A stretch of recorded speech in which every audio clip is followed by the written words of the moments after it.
Find yourself being pulled over in unfamiliar territory, there are a few steps that you can take, like simply cracking a window, turning on your hazards, and waving, let them know you're going to a safe spot, or you can call and verify if the officer behind you is legitimate. As you can see, they are still setting up here behind me, but let's just take an inside look at how Chick-fil-A prepares for football season Friday. Kitchen fires are the leading cause of house fires in the United States, and you're 3 times more likely to have one on Thanksgiving Day. Before you can even enter the room, it requires some scrubbing up, putting on your shoe covers, and putting on the bouffant cap.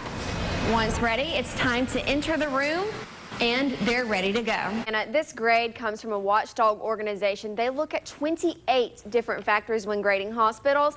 SAMC received the lowest score possible. This whole thing started 8 years ago with one Mr. Christmas box and only a few songs. It's now expanded to 2 houses and over 50,000 lights. And it's a sight you've just got to come out and see. $700,000 was granted across the state for recreation improvements, and Enterprise is receiving a piece of that pie. For years, Joshua Gibbs and his fellow skaters have wanted a place to practice their craft, using any open area with a smooth surface to glide along 4 small wheels. Now they are finally getting a space of their own, a skate park in the city of Enterprise. This has been one of a task I've wanted to complete myself. It's just excited that I'm actually being able to follow through with it. Gibbs attended city council meetings, drawing attention to the need. Our skater community, Josh represented them so well. He was very respectful, kind, and courteous, and he was able to communicate in a fashion that was very reputable for the skater community. He says skateboarding is like any other sport, and like every sport, there needs to be a playing field. I know there's a bunch of other places like soccer fields and baseball fields and everything else for kids to do their sport, and this just kind of opens up another door for them to be able to try a new activity. The city of Enterprise now able to make this a dream come true with a grant from the E.L. Gibson Foundation combined with a $50,000 grant from the state. They plan to repurpose the batting cages at M.N. Jug Brown Recreation Center, and Gibbs is keeping his hands in the entire process. We've just been kind of going over stuff that needs to happen with the resurfacing, and I'll be getting with Billy Powell as far as what kind of ramps we're going to put in here and where everything is going to be located. So I'm going to be in charge of what ramps go where and what equipment gets set in. It's a plan Mayor Boswell is calling a win-win for the entire community. It was just something that we could bring to fruition, repurpose it, and be good for the skaters, be good for the city, and it's good for our retailers, good for our downtown. A few more details, and the community will be skating into action. The next step is to attend a grant meeting and then open the project up for bidding. Back to you guys.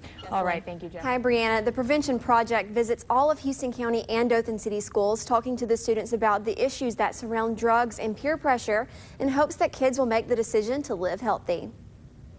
A reality check for students as they approach an age where they may be exposed to drugs and face peer pressure to participate. It means to me, like, to always be responsible, don't do drugs, like, always be a good student in life. The Prevention Project visits schools to impart knowledge, teaching about synthetic drugs and the dangers of taking even the first sample. At Honeysuckle Middle School, students received the message. To not do drugs and to be safe and not let anybody talk you into doing drugs for peer pressure. It's not the right thing to do because you can end up somewhere you don't want to be. And understood the importance of learning now rather than later. Very important, so that kids know not to do it. Students are encouraged to become role models and learn to help their friends. I would say, like, don't do drugs, it's bad. Just stay in school, learn your education. So they can avoid falling hostage to drugs.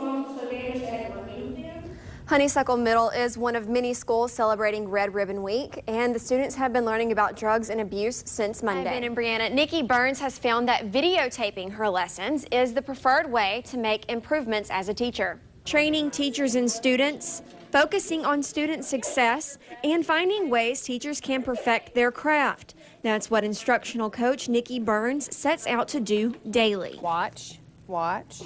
Ready? We're going to spell, sound, and write. K. Burns found that recording lessons allows her to go back and fully evaluate time in the classroom. I come back and have my reflection time. So I look for specific things when I watch my video. I look at specifically my students to see what they're doing, and then I also look to see what I'm doing as the instructional coach. Pinpointing where she can do better. I think about it much like a football coach. How is a football team going to get better if they don't watch their reels after the football game is over? It's the same thing with me. How am I going to get any better with my practice if I don't watch my mistakes and my successes when I'm teaching? And see which children are distracted, allowing her to better engage them next time. You really get to see who's on task and who's not on task. Because you're up there teaching your heart out, and you really think they're all listening to you, and they're not all listening to you. The role Burns plays in the classroom can vary. My instructional coaching varies from a 10-minute lesson to 2 hours. Sometimes my lesson doesn't even involve me modeling. Sometimes it's me just being a supporter. But with each visit, her taped findings help teachers understand students' individual needs. I want those students successful. I have to see what they're doing. It's hard to see what all 20 are doing when you're up there teaching your heart out, but the video does not lie. Ensuring that each child is getting the most out of their education. And Nikki Burns is hoping that this will take off and that even more teachers will be encouraged to start videoing their lessons and reflect on what they've just taught.